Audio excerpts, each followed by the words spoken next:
Ma andsin ühe kommentaari portaalile seoses selle teemaga, et kuidas kindlustada ennast majandusliku vägivalla eest ehk sisuliselt jällegi perevaralised suhted ja kuidas naine peaks tegelikult, no isegi ka mees, kuidas iga inimene, kes iganes ta suhtes on, kuidas ta peaks hoolitsema nende raha eest. Ja peale seda ma postitasin erinevaid küsimusi, et kas inimesed, kas teil on ühisvara, kas teil on lahusvara. Ja siis hakkas see teema veerlema ja ma sain aru, et mingi varasuhted, et kui ma näiteks, kui mul on firma, kui ma eraisikuna investeerin, ostan kinnisvara, siis ma abiellun, mis on lahusvara, mis on nagu ühisvara, mida ma pean arvestama.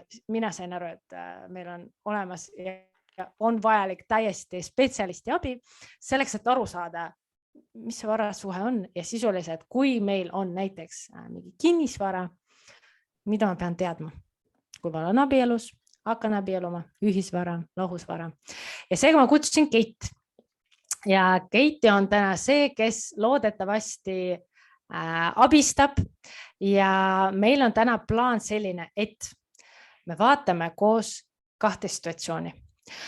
Situatsioon üks on see, et üks partneritest ostab korteri enda nimele.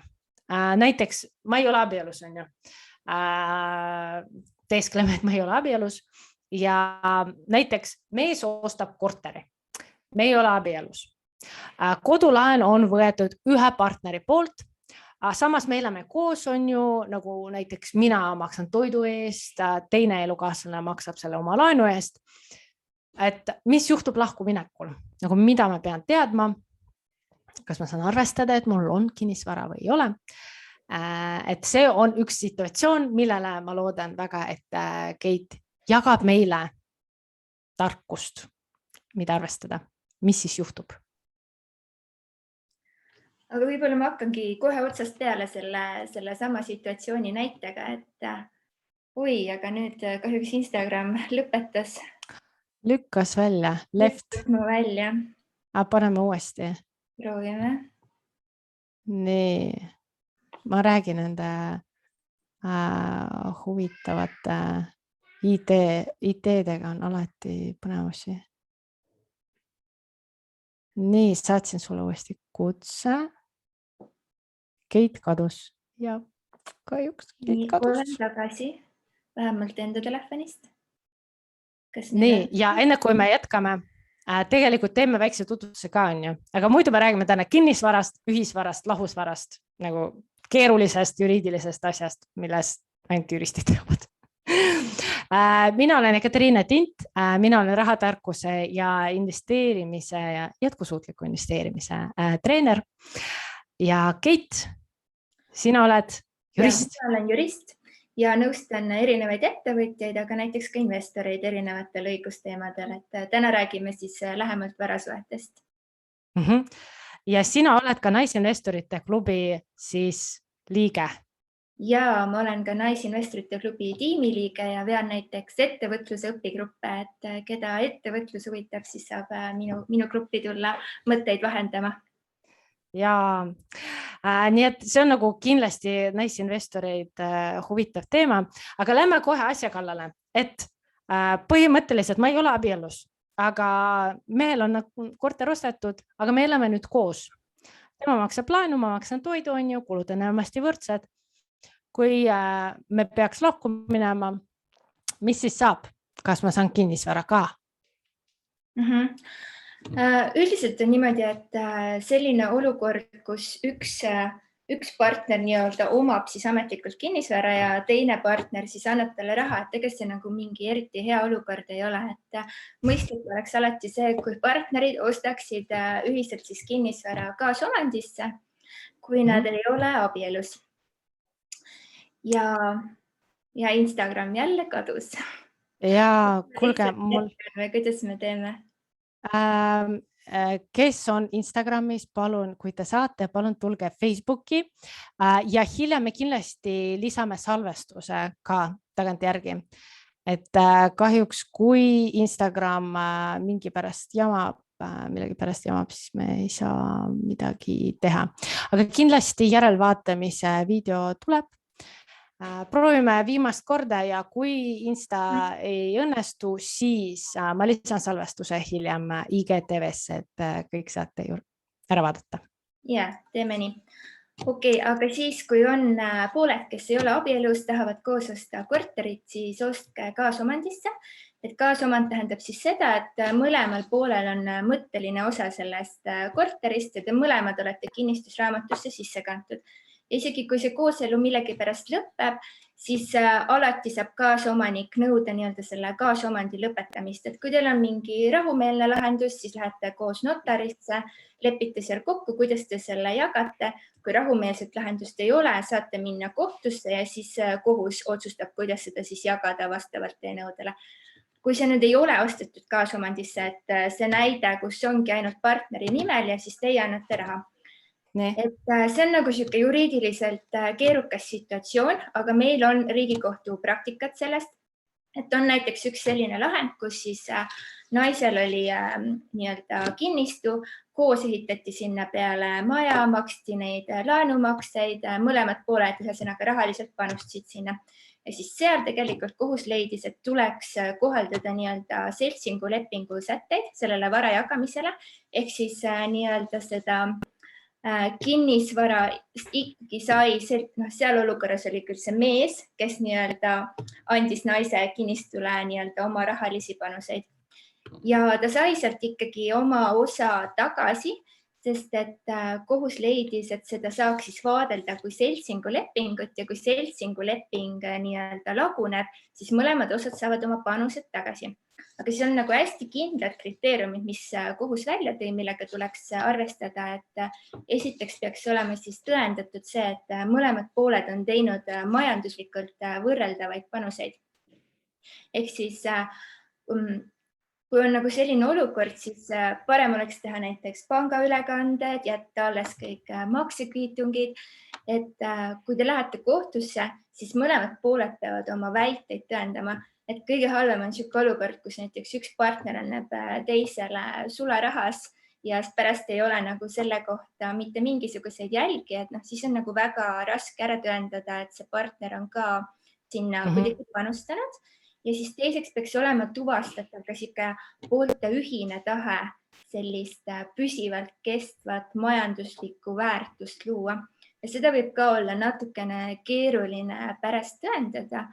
Et tegelikult on siis ka võimalik see, et tehakse omavahel näiteks notaris seltsinguleping, kus siis pannakse nagu põhimõtted kirja ka seda, kuidas siis pärast see nii-öelda seltsingu lagunemisel see vara jagamine toimub.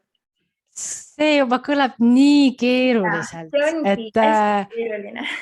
Aga mina nagu sain sinu jutust aru ja paranda, et sisuliselt kui ma ei ole abielus ja üks meist ostab korteri, me ei ole abielus, üks inimene, näiteks, las ta olla mees, aga vahet tegelikult ei ole, on ju. Elukaaslane üks ostab korteri, see läheb ainult tema vara hulka ja sisuliselt, kui elukaaslane 2 maksab toidu eest, laste eest, aga elukaaslane 1 maksab selle kodu eest, kodulaenu tasub ära, kus me elame ja hiljem, kui me läheme lahku, siis elukaaslane 2, kuna ta ei ole laenusse mitte kuidagi panustanud, on ju, kuigi ta nagu maksis näiteks toidukulud, aga kuna ta ei olnud sisuliselt selle kinnisvaraga seotud, ta elas, aga laenulepingu ta ei maksnud, laenumakseid ei maksnud, laenulepingu ei sõlminud, kinnistusraamatus ei ole, siis sisuliselt see inimene ei saa mitte midagi kinnisvara osas. Ja, on võimalik, et ta ei saa mitte midagi, et tegelikult meil on nagu taoline kohtulahend ka, isegi Riigikohtu tasandil. Ja seal oligi siis sihuke olukord, kus üks nii-öelda partneritest tegi ainult jooksvaid kulusid ja siis Riigikohus tegelikult leidis, et siis ei saa tuvastada nii-öelda sellist seltsingut, mille sätete alusel hakata seda korteriomandit nii-öelda poolte vahel jagama.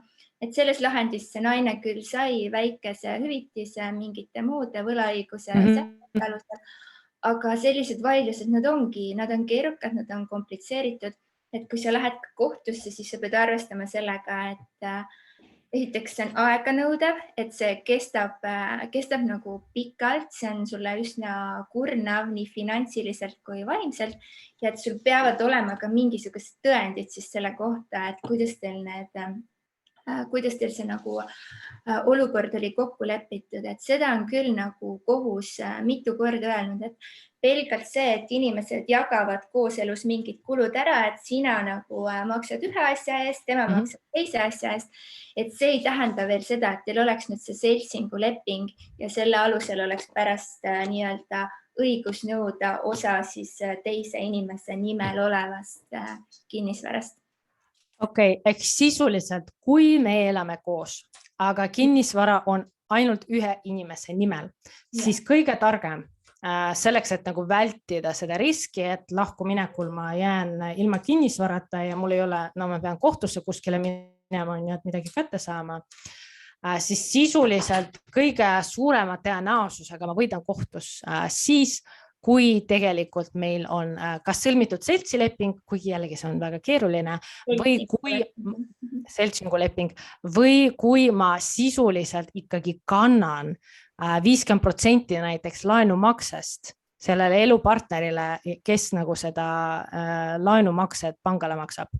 Et see on nagu kõige parem tõendusviis, et see kinnisvarasse nagu panustame koos ja potentsiaalselt hiljem kohtus ma saan 50% kinnisvarast äkki. Mina ütleks, et kõige parem on siis tõesti see, et okei, teil on siis omavahel näiteks notaris tehtudki siis see seltsinguleping, mis ongi keerukas, või siis teine asi, et teil on ikkagi see kinnisvara kaasomandis, et isegi siis, kui üks partner näiteks ostab selle alguses oma nimele, siis miski ei keela ju seda tegelikult hiljem nagu ümber vormistamast kahe partneri nimele. Ja ütleme, et see, et sa kannad nii-öelda panga ülekandega osa nii-öelda sellest pangalaenust pidevalt, et see on kindlasti tõend, mida saab kohtus kasutada, aga nagu ma ütlesin, siis kohtuvaidlus ei ole tavaliselt väga lihtne, et mõistlikum oleks seda vältida. Et igatahes, kui see kinnisvara ei ole kaasomandis, ma ei ole sinna kinnisraamastusse kantud, isegi kui ma nagu laenumaksed kuidagi maksan, siis tegelikult nagu ma niisama ei saa osa sellest kinnisvarast. Ja kõige parem oleks see, et me vormistame laenu meie mõlema peale ja kinnistusraamatus mõlemad elukaaslased kantakse siis sinna omanikena 50-50 näiteks on ju. Nojah, siis nendes mõttelistes osades, aga põhimõtteliselt ongi, et kui üks partner ostab nii-öelda kinnisasja enda nimele, tema on nii-öelda notarilepingus selleks ostjaks, kinnistusraamatus on ainult tema nimi, siis see kinnisasi ongi selle partneri oma, et sõltumata sellest, kas teine partner seal midagi panustab või mitte, et see ei muuda seda kinnisasja sellepärast veel nagu mõlema partneri nagu ühisvaraks, et see ei ole abielu. No vot, okei. Ehk sisuliselt kõik panid endale kõrva taga, kes elavad, ei ole abielus ja kellel kinnisvara on ainult ühel elukaaslasel, aga te sisuliselt kasutate seda koos, siis lahkuminekul teil tegelikult ei ole päris õigus sellele kinnisvara mingi osale, kui te ei ole reaalselt seal laenulepingus ja kinnistusraamatus. Nii, väga hea. Aga nüüd teeme asja keerulisemaks. Kui me oleme abielus, aga meil on lahusvara, ametlikult. Ja siis näiteks üks elukaaslane ostab korteri, mind ei ole seal raamatus mitte kuskil ja jällegi mina näiteks maksan laste eest, toitude eest, aga mees maksab kodulaenu eest ja meil on lahusvara. Just. Aga selles mõttes, et lahusvara puhul ütleb perekonnaseadus siis seda, et varasuhetes abikaasasid käsitletakse selliselt, nagu nad ei olekski abielus. Ehk siis tegelikult siis, kui teil on lahusvara režiim, ei muutu nagu suurt midagi. Okei, ehk sisuliselt ka nagu see ei anna mulle mitte midagi. Ta mängib rolli tegelikult pärimise juures. Et ehk siis näiteks see, et mis sest, et on lahusvara, aga kui üks partneritest sureb, siis nii-öelda abikaasa on alati seal seaduslike pärijate ringis, aga lihtsalt elukaaslane ei ole. Et see nüanss seal kindlasti tuleb mängu. Okei, ehk sisuliselt, kui me ei ole abielus, kinnisvara on ühel inimesel, kui ta ära sureb, siis tegelikult mina, isegi kui me elasime, abielus ei ole, kinnisvara raamatus ei ole, siis ma isegi ei päri seda või? Ei, selles mõttes ei päri, kui ei ole tehtud näiteks mingit testamenti või pärimislepingut, siis mis annaks selle vara nii-öelda pärimise teel sulle. Vot, palun pange tähele kõik, kes on sellises olukorras, kui te ei ole abielus, näiteks naiste rahvas, kes hoolitseb laste eest, ei ole abielus, kinnisvara registrisse ei ole kantud, mees omab korterit, et see on risk tegelikult. Mina ütleks, see on risk, et kui tegelikult elukaaslasega midagi juhtub, on ju, siis see kinnisvara ei lähe automaatselt mulle, sest me ei ole abielus. Ehk siis, kui me oleme abielus, siis mul on õigus seda pärida, on ju. Ja. Tegelikult see läheb 50-50 on ju, lastele ja siis minu abikaasale. Seadusjärgse pärimise korral on siis niimoodi, et esimeses ringis pärivad abikaasa ja lapsed võrdselt. Ehk siis esimese ringi pärijad on lapsed ja siis nendega pärib abikaasa võrdselt. Kui näiteks lapsi ei ole, pärivad mehe vanemad, siis 50% läheb abikaasale ja ülejäänud läheb siis nii-öelda vanematele. Vanematele, okei. Et igatahes, et juhul kui ma olen abielus, aga kinnisvara ei kuulu mulle ja kui abikaasaga midagi juhtub, siis ma saan ainult umbes 50%, no kui mul ei ole seal mitu lapsi, on ju, 50% sellest kinnisvarast. Just. Et seda saabki lahendada siis näiteks seda niimoodi, et kui on kindel soov, et korter läheks kindlale isikule, et siis näiteks testamendi või pärimislepinguga seda olukorda lahendada. Et igatahes testament ja vastasel juhul tegelikult näiteks võib tekkida olukord, et 50%, kas ta võib alaealisele laps, kui laps on mingi 3-aastane? Ja ta on ikkagi pärija selles mõttes. Okei. Aga siis arvatavasti nagu probleemi ei ole, näiteks kui elukaaslane koos lastega elab seal korteris, on ju, siis nad saavad edasi elada, aga juhul, kui näiteks lapsi ei ole ja pärijaks on elukaaslane ja näiteks teise elukaaslase vanemad, siis tegelikult selleks, et see elukaaslane saaks kinnisvaras edasi elada, ma pean nagu sõlmima nagu kokkulepet, on ju, et ma tohin elada või ma pean tegelikult, kui seal vanemad ei ole väga sõbralikud, et ma pean nagu neilt seda kinnisvara välja ostma, on ju, selle poole. Olukord võib juhtuda küll. Okei, nii paneme tähele, et testament on siis väga oluline. Just, et korraks selgitangi, et testamendi ja pärimislepingu vahe võib-olla ka, et seda sageli ei teata, et kuna testament on siis ühepoolne tahteavaldus, siis tegelikult seda võib kogu aeg see inimene, kes on selle testamendi teinud, muuta, et ta võib lihtsalt minna notarisse ja selle ära muuta. Et kui tahta nüüd hästi suurt kindlustunnet, siis on see nagu pärimisleping, niisugune võimalus, et selle siis allkirjastavad mõlemad pooled, näiteks abikaasad pärandavadki vastastikku oma osa üksteisele või oma vara üksteisele ja siis seda ei saa niimoodi ilma teise abikaasa nõusolekuta muuta. Okei, väga hea. Aga kas see testament, näiteks kui keegi lihtsalt kirjutab paberi peal ja paberid paneb dokumentidesse kuskil ja notaris ei käi, ei kinnita, kas see on kehtiv või?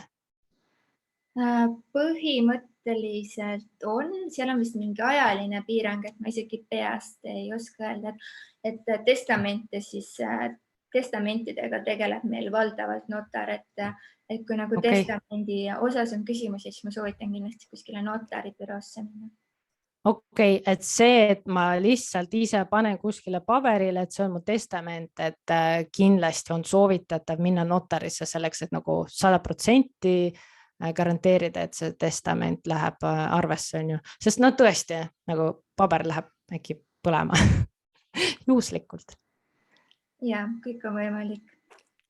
Ja, okei. Aga nüüd see situatsioon 2, et me oleme paar on ju ja me mõlemad ostame koos korteri.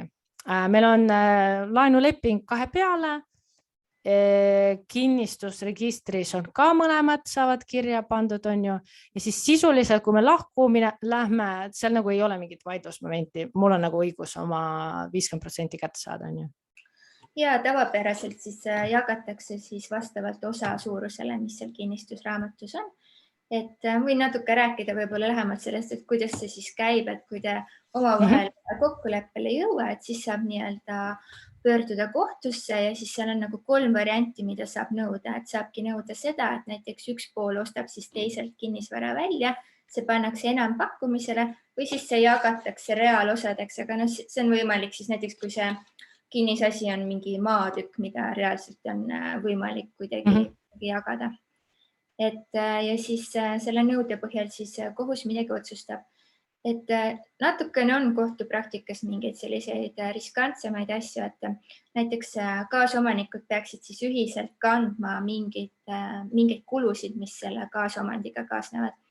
Ehk siis näiteks on niisugune lahend, et minnakse lahku, üks partneritest kolis välja, lõpetas nii-öelda nende kõrvalkulude ehk kommunaalarvete maksmise ja siis kohtustel mõisteti välja siis pool sellest kommunaalarvete summast sinna korterisse sisse jäänud partneri kasuks, sellepärast et tal oli nii-öelda kohustus ka selle kaasomandi eest hoolitseda. Nii et mingid sellised väiksed nüansid seal on. Okei, ma hakkan nagu täiesti minu olukorra peale mõtlema. Mis siis juhtub, et me oleme abielus, meil on ametlikult ühisvara ja sisuliselt sellisel juhul, kui on ametlikult ühisvara, kinnistusregistris on 50-50, aga sellisel juhul on okei, et näiteks üks inimene maksab toidu eest, aga teine inimene maksab laenu eest. Lihtsalt siuke kokkulepe. Ja ühisvara puhul on tegelikult see situatsioon hoopis teistsugune. Ehk siis ühisvara puhul üldse ei vaadatagi seda, nagu palju partnerid sinna nii-öelda panustavad. Et kui see eeldus on ikkagi see, et ühisvara hakatakse jagama, siis jagatakse see nii-öelda võrdselt. Et see on see seadusest tulenev eeldus. Väga... Ma lihtsalt, mul oli niimoodi, et väga hea, et ma ühisvara nagu ütlesin, et jah, meil peaks ühisvara olema. Et ja, et see ühisvara regulatsioon siis nii-öelda kaitseb nii-öelda hästi seda perekonnasuhet ja perekonna võrdsust, et ta lähtub siis põhiseadusest, mis ütleb, et mõlemad abikaasad on võrdsed. Okei, kuule, aga hea teada.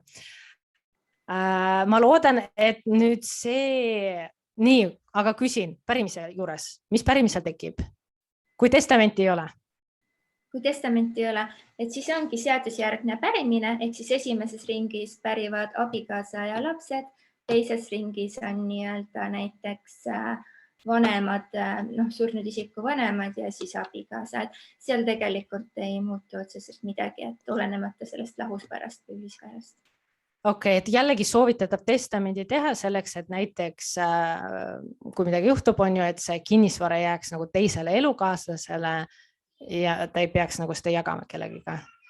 Seda küll ja lisaks ühisvara osas tuleks arvesse võtta see, et ka kõik näiteks pangakontod on ka ühisvara, ehk siis on niisuguseid kaasuseid ka, et alustatakse seda pärimismenetlust ja siis tuleb neid abikaasale väga suure šokina, et ka tema pangakontolt pool läheb selle pärandvara hulka, mis läheb nii-öelda jagamiseks, et see on ka võib-olla mingi nüanss, millele väga sageli ei mõelda.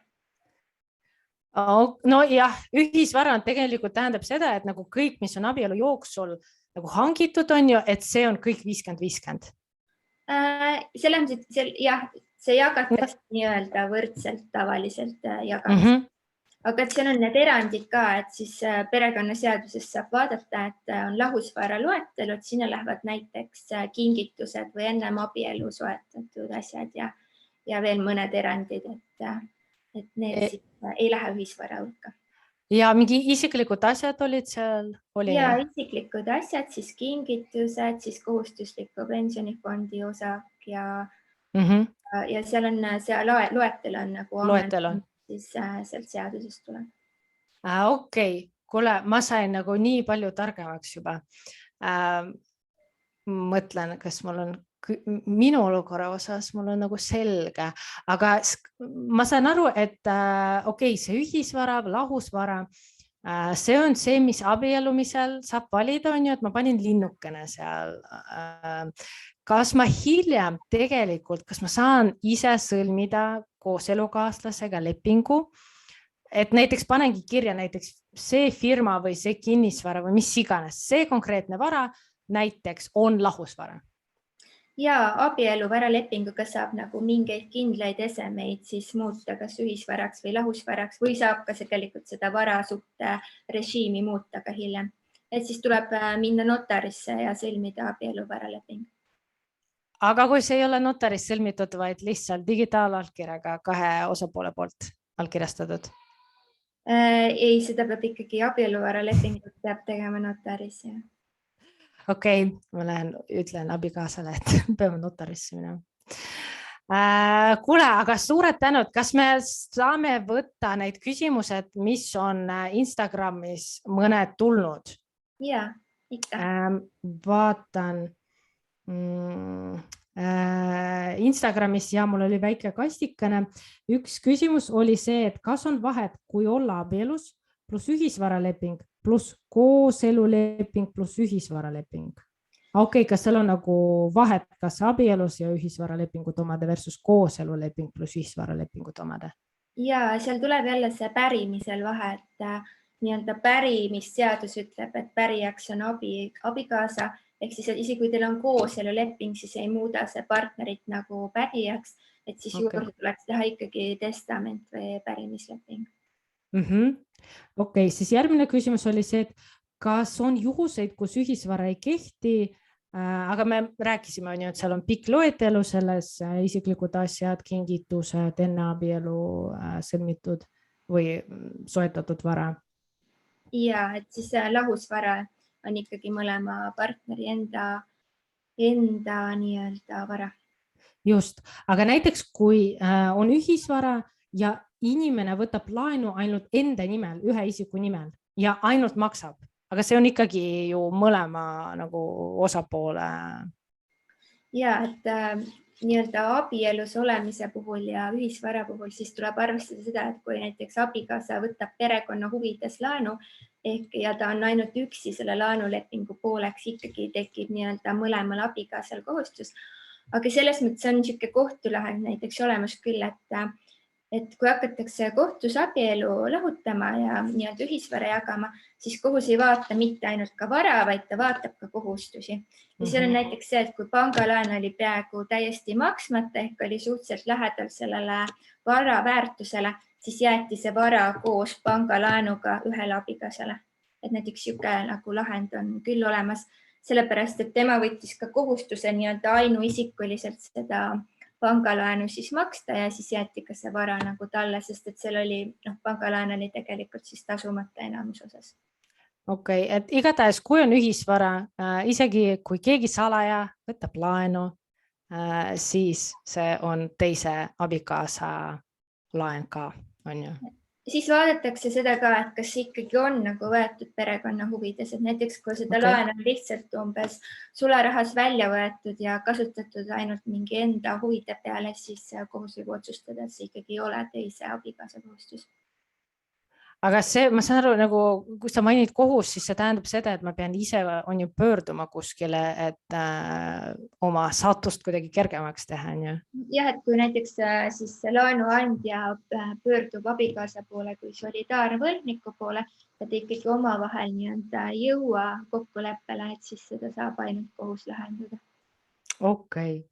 Nii, siis üks küsimus oli see, et kuidas ühisvara korral pärast surma varasid jagada, kui on sinu ja minu lapsed, et põhimõtteliselt nagu 2 abielust lapsed või eelnevast abieludest lapsed näiteks? No siis on võib-olla mõistlik see, et esiteks teha sinna näiteks mingi abieluvaraleping, et siis kui soovida, et mingid esemed ikkagi ühisvara hulgast välistada, et siis saab seda teha abieluvaralepinguga või siis kui on ka soov, et nagu mingi kindel ese jääb kindlale inimesele, et siis testamendiga jällegi saab seda teha. Ja ma saan aru, siin on küsimus, et kuidas jaguneb firma vara, mis on asutatud abielu ajal, aga lahusvaralepingut ei ole, et kui on abielus, ühisvara ametlikult on varasuhe ja keegi asutab firmad, siis see on ka ju ühisvarana läheb. Ja see osaühingu osalus on ikkagi ühisvara ja dividendid siis põhimõtteliselt ka. Aga näiteks üks inimene maksab dividendid endale ja ta ei ole kohustatud seda jagama, on ju? Või? See on, kui see on ühisvara, siis see on ikkagi mõlema abikaasa vara. Okei. Aga näiteks kui ma ei tea, et mu abikaasa on dividende välja võtnud? No jah, et siis kui sa saad selle nagu pärast teada, et olete lahku läinud, ja see on juhtunud nii-öelda ühisvara režiimi olemasolu ajal või vahetult pärast seda, et siis sa saad tegelikult nõuda osa sellest siis nii-öelda endale.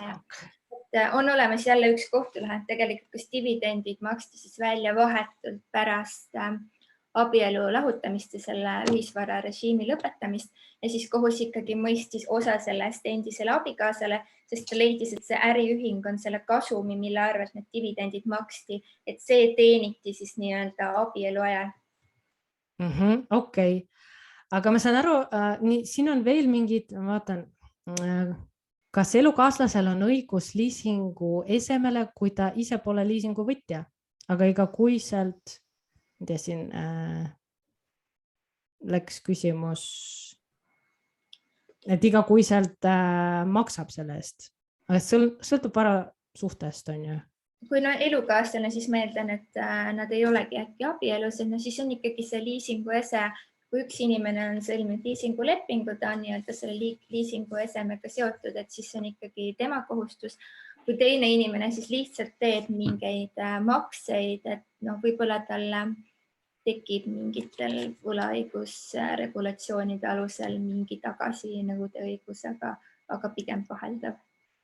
Igatahes siis lihtsalt soovitan Keiti juurde pöörduda küsimusega. Üks küsimus oli see, kas elukaaslastel on võimalik notariaalselt sõlmida mingisugune varasuhe. Kui ei ole abielus, lihtsalt elame koos, kas me saame minna notarisse ja sõlmida või leppida kokku, milline vara kulub kellele? Minu meelest et notaris seda seltsingulepingut saab teha. Tegelikult ei ole sellel seltsingulepingul vormi ette nähtud seaduse järgi.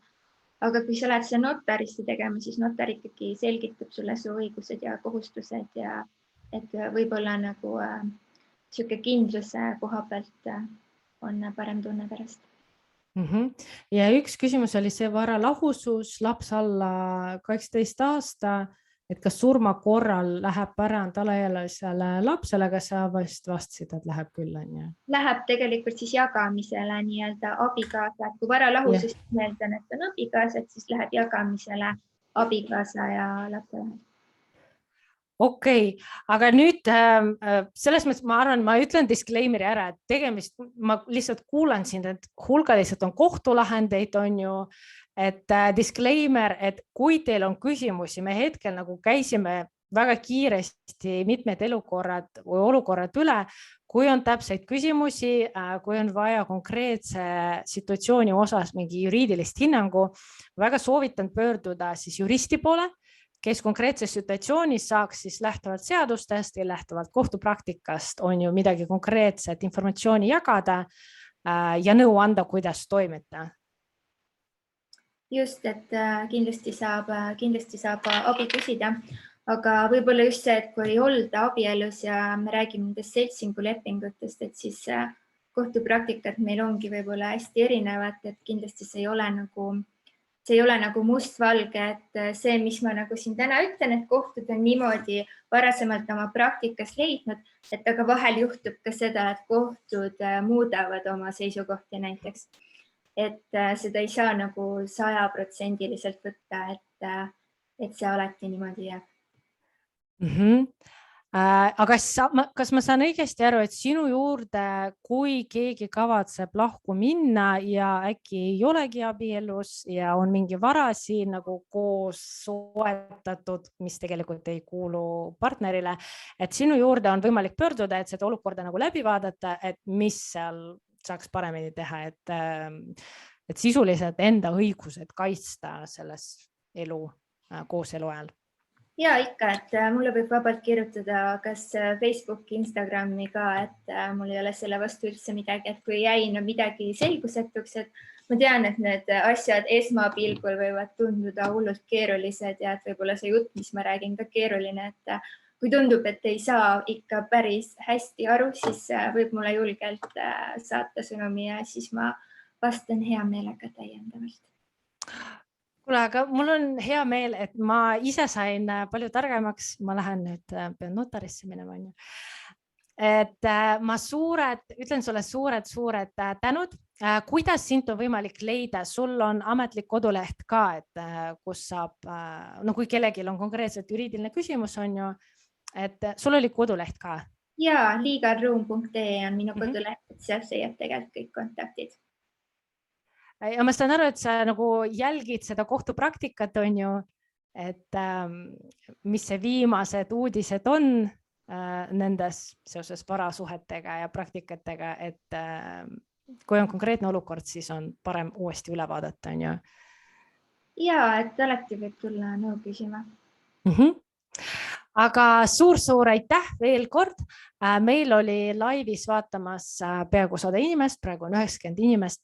Ma loodan, et te saite väga palju targemaks. Mina sain küll, kuigi ma tunnistan, see teema jätkuvalt mulle kõlab väga keerulisena, aga ma sain aru, et kui sa oled perekond, siis minu järeldus on see, et kui sa oled perekond, siis vali ühisvara, et siis sul ei ole probleemi ja sisuliselt notariaalselt tõestatud lepinguga me saame seal lahusvaraga tekitada, on ju? Jah, abieluvaraleppinguga saab siis kokku leppida ja samamoodi näiteks abieluvaraleppinguga, et see ühisvara jagamise eeldus on, et see läheb pooleks, aga abieluvaraleppinguga saab siis seal nagu mingeid erandeid kokku leppida ka. Vot, ruumi paindlikkust on. Nii, ma tõmbaks selle laivi otsa kokku. Ma nagu traditsiooniliselt ma küsin veel, et mida te see nädal ära teete, aga ma kahjuks ei näe chati ega midagi. Nii et ma loodan, et kõik, kes laivi vaatavad, on väga tegusad olnud rahaasjades ja järgmisi samme astunud. Ja selle nädala ülesanne teile olekski see, et vaata üle oma perekonna rahaasjad, mis varasuhe sul on ju, mis vara on teil olemas perekonnas või sul või elukaaslasel ja mõtle selle tuleviku peale, et kas su varasuhe on reguleeritud hästi, kas sa oled kaitstud või on mingi riskikoht, mida sa äkki saad kuidagi paremini organiseerida. Mina olen siis Ekaterina Tint, rahatarkuse ja jätkusuutliku investeerimise treener. Meie külas oli Keit Kukk, kes on jurist ja ma täname tähelepanu eest ja järgmiste kordadeni. Aitäh kõigile. Nägemist. Nägemist.